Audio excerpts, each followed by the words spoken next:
Olá, bom dia. Bom dia, comunidade Paz e Bem. Bom dia, comunidade 247.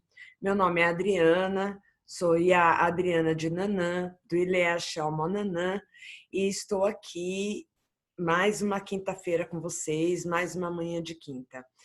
Como vocês sabem, esse programa é gravado, ele vai ao ar agora no dia 21 de maio de 2020 e estamos juntos todas as quintas às 6 horas da manhã, tá certo?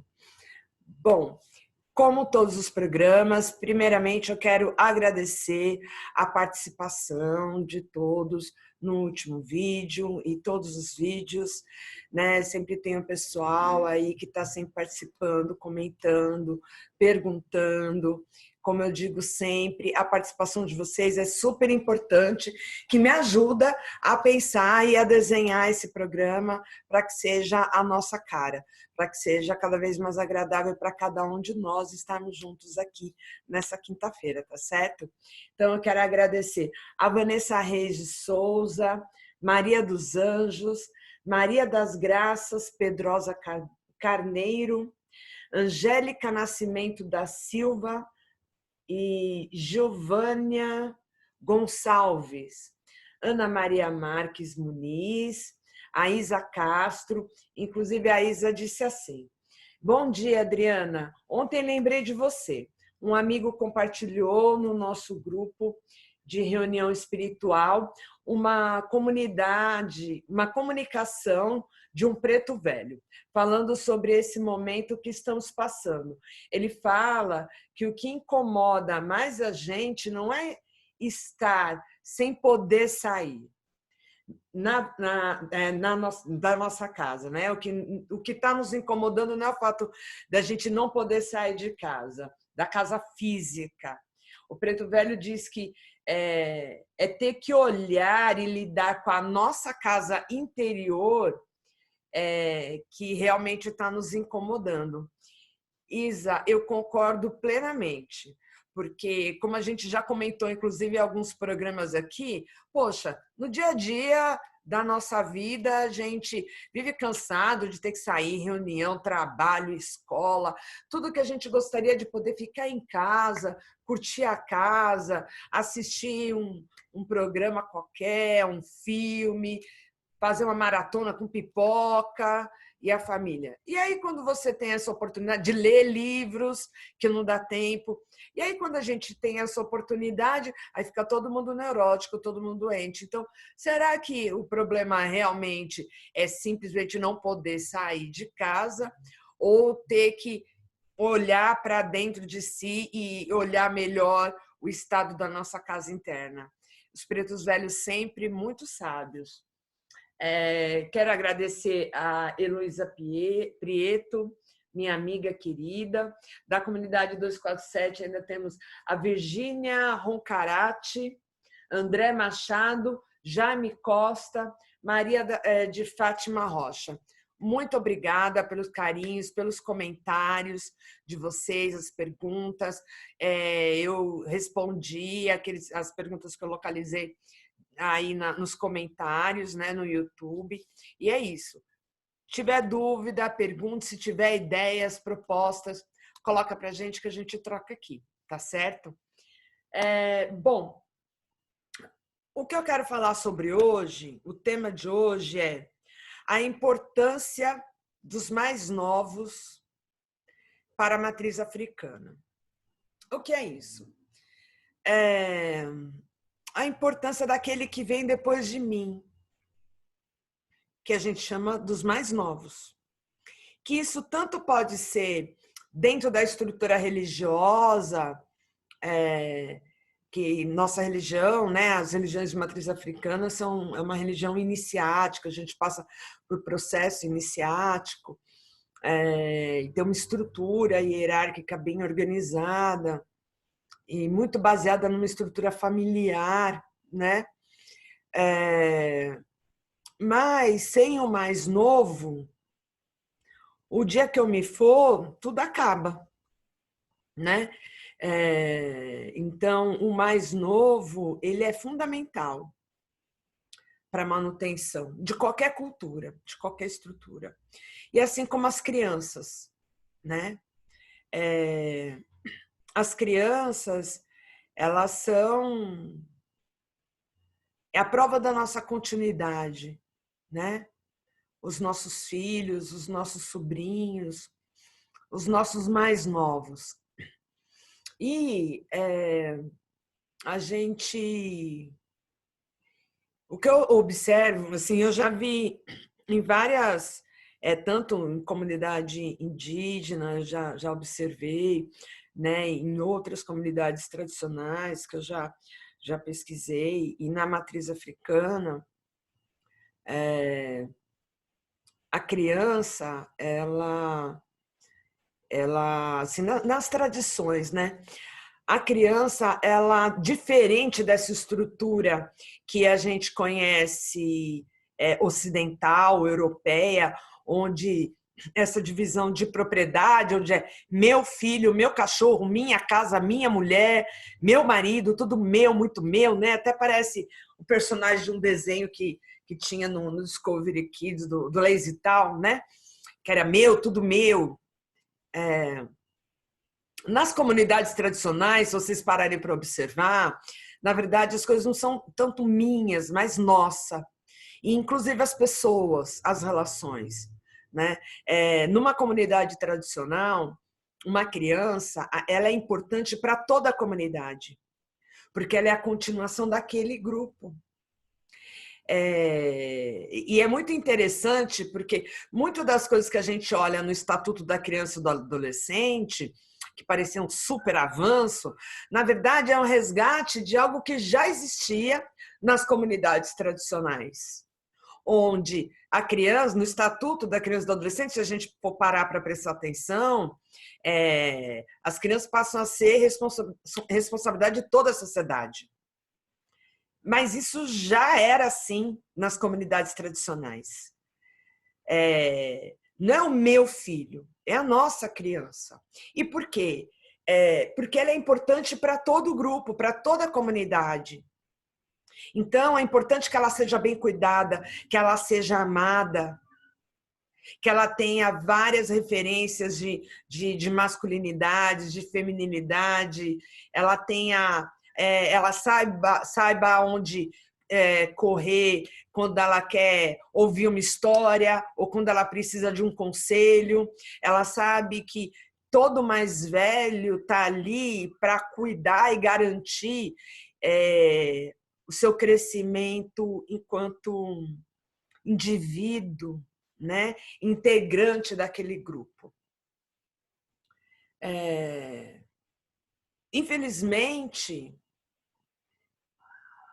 apesar disso fazer parte da nossa raiz, da nossa estrutura, dentro de alguns terreiros, e não é uma coisa planejada, eu acredito muito por conta da nossa ancestralidade, por conta dessa forma da mulher negra agir, que a gente já conversou aqui em outros programas, que a gente cria, a gente acolhe. E aí a gente cria o filho que a gente pariu, que a vizinha pariu, que a irmã pariu, e a gente ajuda a irmã, ajuda as filhas a criar os seus filhos, e ser mãe e cuidar vai para além da biologia para a mulher negra.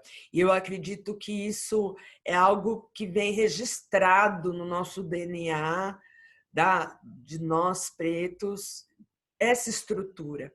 E algumas casas conseguem reproduzir isso dentro dos terreiros, né? Eu mesmo tive a bênção na casa que eu nasci, era um pouco assim, né? Onde a criança era... Quando a gente chegava lá, eu nem me preocupava, porque eu sabia alguém... Era de colo em colo, era uma que trocava, a outra que dava mamadeira, se tinha remédio, todo mundo sabia o horário que tinha que tomar o remédio, sempre foi muito bem cuidado. Tanto que hoje meu filho com 16 anos na terapia, às vezes ele deixa as terapeutas meio confusa, né? Porque para nós, e para muitas dessas crianças que foram criadas dentro dessa minha família de santo, nós realmente nos temos como família. Então, muitas vezes, quando meu filho falar minha tia, aí a psicóloga pensa, tia, mas que tia? Né? Porque a mãe não tem irmã, só tem irmão, e aí fica, né, às vezes meio confusa.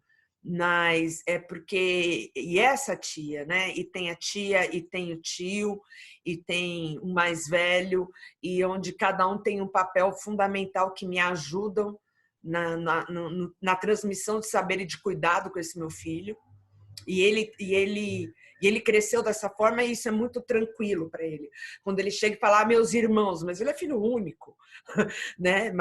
E ele às vezes, mamãe, cadê meus irmãos, né? E ele sente falta dos irmãos, que na verdade são os irmãos, são os meus filhos de santo que ele tem como irmãos, e tem ciúme e tudo como irmãos, né?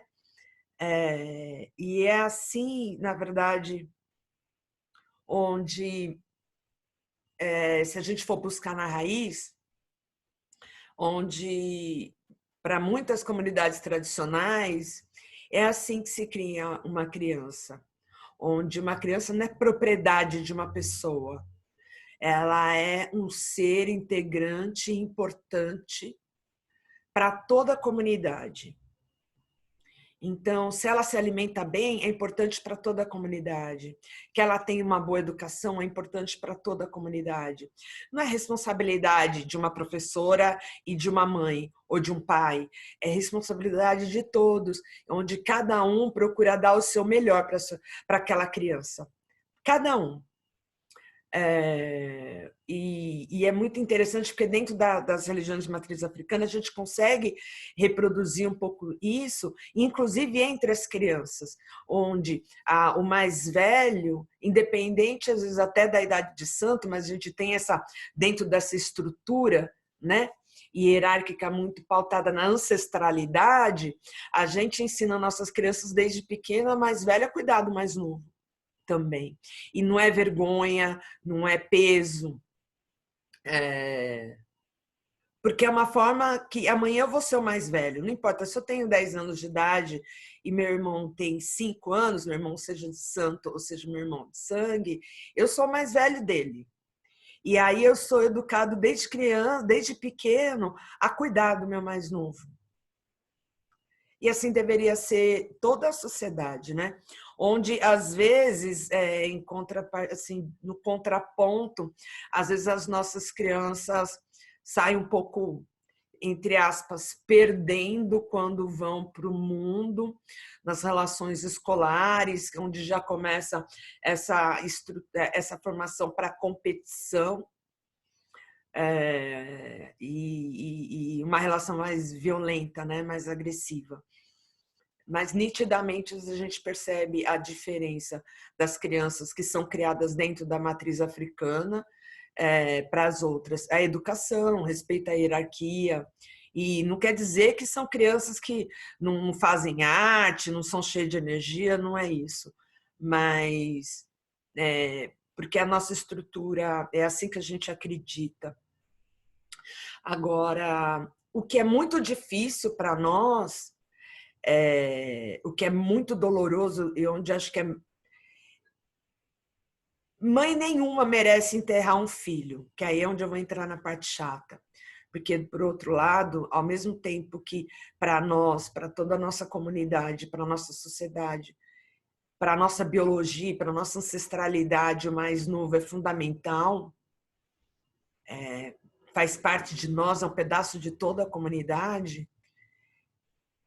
Cada vez que a gente tem um filho nosso, como esse menino que foi assassinado agora, essa semana, pela polícia no Rio de Janeiro, né? O João Pedro, que é um filho nosso. É um pedaço nosso.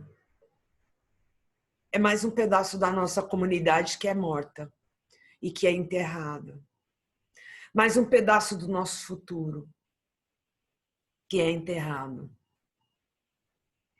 E porque esse é o nosso dia a dia. Quando a gente fala do racismo estrutural, é onde tentam nos apagar e nos destruir a todo tempo, de todas as formas. Eu falei no último programa, falei sobre o genocídio da juventude negra, e é isso.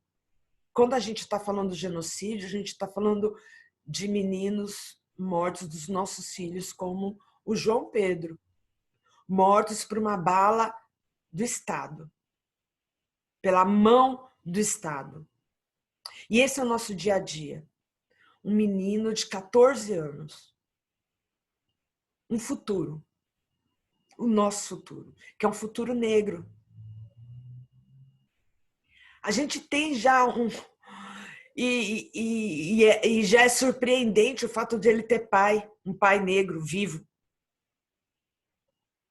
Dolorosíssimo ver a dor daquele pai, assim, tem a foto, tem da mãe, tem do pai. Só que por mais louco que pareça, para nós é uma raridade.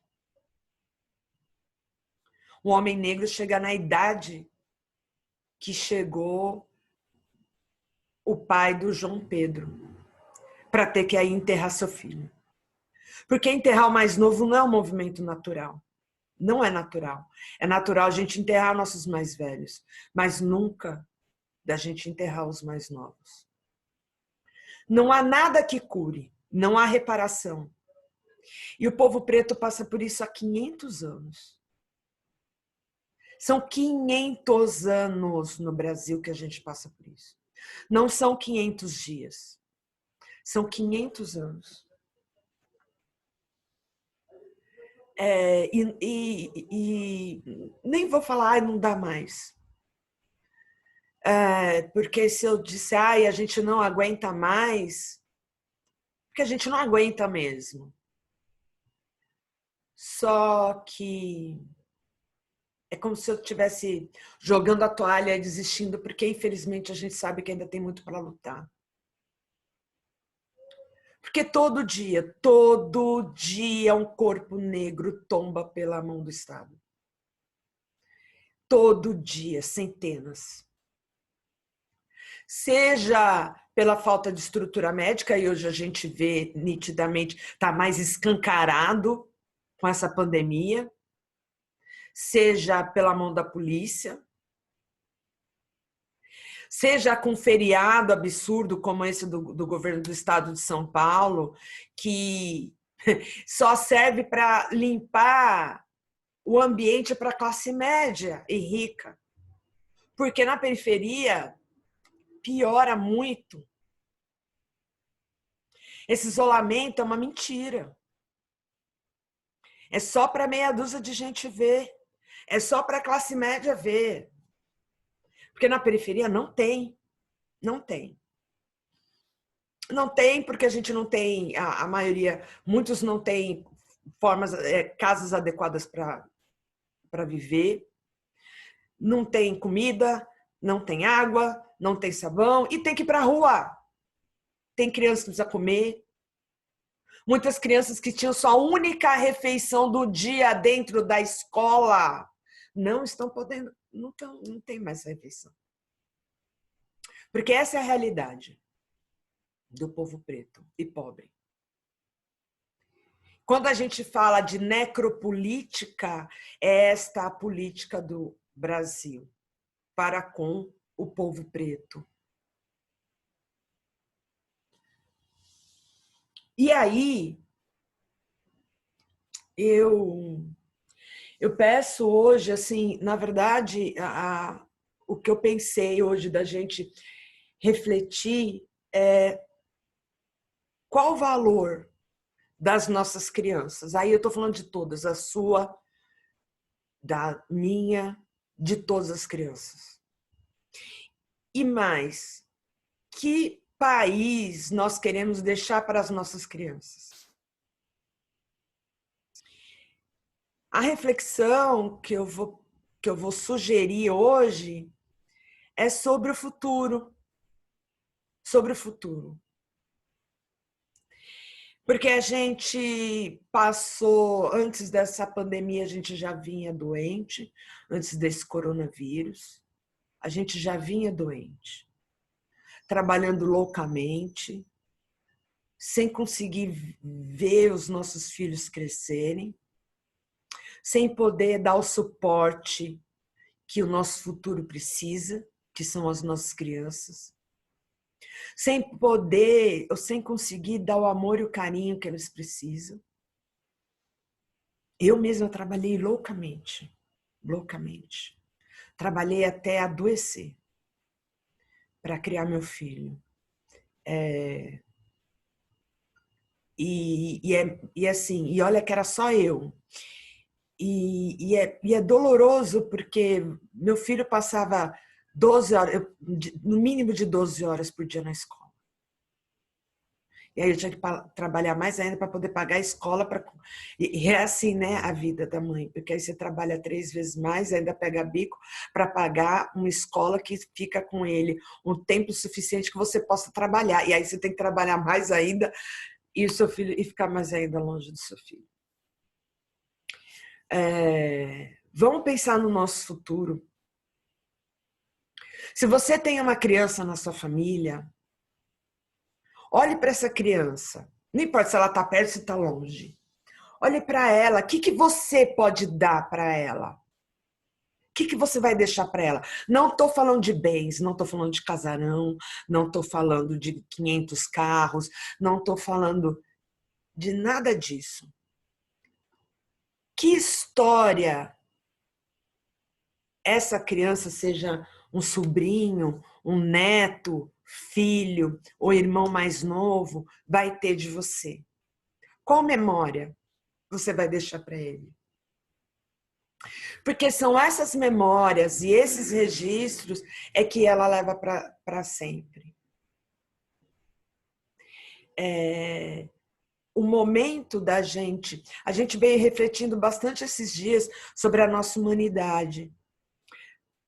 Mas a forma da gente garantir pelo menos a humanidade futura é olharmos com mais amor e mais carinho para as nossas crianças. E olhar também com mais amor e mais carinho para cada criança que a gente sabe que ou está cumprindo medida socioeducativa, ou porque é isso, a gente tem crianças que já nascem institucionalizadas. Tem criança com 3, 4, 5 anos institucionalizadas. Crianças que não são adotadas depois de uma certa idade, elas entram no sistema e não saem nunca mais.